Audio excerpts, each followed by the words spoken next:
జై తెలంగాణ అన్న అందరికీ. ఈరోజు మన పెద్ద ఎన్టీఆర్ సాది జయంతి రోజు తన తెలుగు రెండు రాష్ట్రాలు చాలా సంతోషంగా జరుపుకున్నాయి, చాలా హ్యాపీ. కానీ ఈ విగ్రహాలలో ఏందో నాకు అర్థం కావట్లేదు. మన రేవంత్ రెడ్డి సార్ ఏమనుకుంటుండో తెలియట్లేదు. ఎందుకంటే తెలంగాణ గాన సంస్కృతి పదాలను జానపదాలను తీసుకొని వచ్చి తెలంగాణ ఉద్యమం స్టార్ట్ చేసిన కళాకారులను ఊరు బయట పెట్టిండు. అక్కడ వాళ్ళ అభివృద్ధి లేదు, ఏమి లేదు. ఆ విగ్రహాలకు దిక్కుదేశ లేకుండా చేసిండు.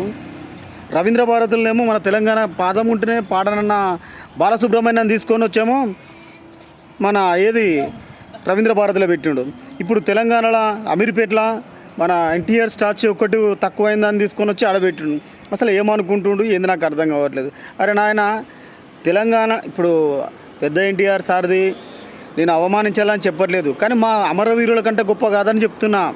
ఆ పార్టీని ఎన్టీ రామారావు పెట్టిన పార్టీ మేము ఆ పార్టీని అప్పుడు గౌరవించినాము, ఇప్పుడు గౌరవించలేము. ఎందుకంటే ఈ రెండు నలకల పదాలు మాకొద్దు. తెలంగాణను అభివృద్ధి చేసిన ఐటీని తీసుకొని వచ్చిన అభివృద్ధిని పెంచిన అంటుండు కదా.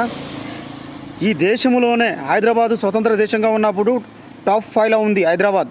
బెంజీ కార్ల సంస్థ వచ్చేసి హైదరాబాద్ నవాబుల కాళ్ళు మొక్కిండు.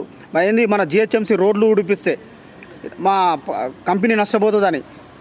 ఏం మాట్లాడుతున్నారు ఏంది? అండర్ గ్రౌండ్ చేసి హైదరాబాద్లో చంద్రబాబు నాయుడు అంటుండు.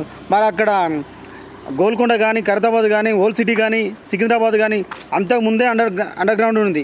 ఈయన 96లో 2006లో అది సంస్థని ఇది సీఎంగా కాగానే అభివృద్ధి అయింది. అంతకుముందు ఎవడు కావాలి? పిచ్చోలాగా మాట్లాడతారు. ఇవాళ కొత్త బుచ్చగాళ్ళు వాడోడు వీడోడు మోపాయి ఓడు అంటాడు. ఐటీని తీసుకొచ్చిందే చంద్రబాబు అంటాడు. మరి సైబర్ టవర్ దగ్గర శంకుస్థాపన చేసింది అది నెల్లూరుకు సంబంధించిన మన చీఫ్ మినిస్టర్ మన అంజయ్యనో ఎవరో భాస్కరో ఏవో ఉన్నాడు. 100 కోట్లతో నిర్మించింది ఐటీని. మరి వాళ్ళని ఎక్కడ పెట్టాలి చెప్పండి. మీరే చెప్పండి. చంద్రబాబు నాయుడు మీద నక్సలైట్ అటాక్ చేసినప్పుడు దాన్ని అది కంప్యూటర్లు వస్తే జాబులు పోతాయన్న ప్రచారం చేసినందుకు వాళ్ళు ఈయన మీద అటాక్ చేసినందుకు ఈ ఐటీని తీసుకొని వచ్చిందని చెప్పేసి ప్రజలల్లో ఆయన తరపున మీడియా ఇది విస్తృతంగా ప్రచారం చేసింది, పేపర్లు న్యూస్లు ఇట్లా. కానీ చంద్రబాబు నాయుడు తీసుకురాలి ఐటీని. రెండవది, మా తెలంగాణ వాసులను బెల్లి లలిత ఎక్కడ చంపింది ఎవరయ్యా?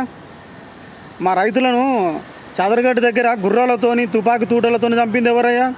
మా తెలంగాణ భాషను యాసను అవమానించి దాడులు చేసింది ఎవరయ్యా? అరే మా గద్దర్ ఏం పాడిండు తెలుసా అనయ్య? మా భూములు మాకేనన తిరుగబడ్డ గాన మా పోరు తెలంగాణ.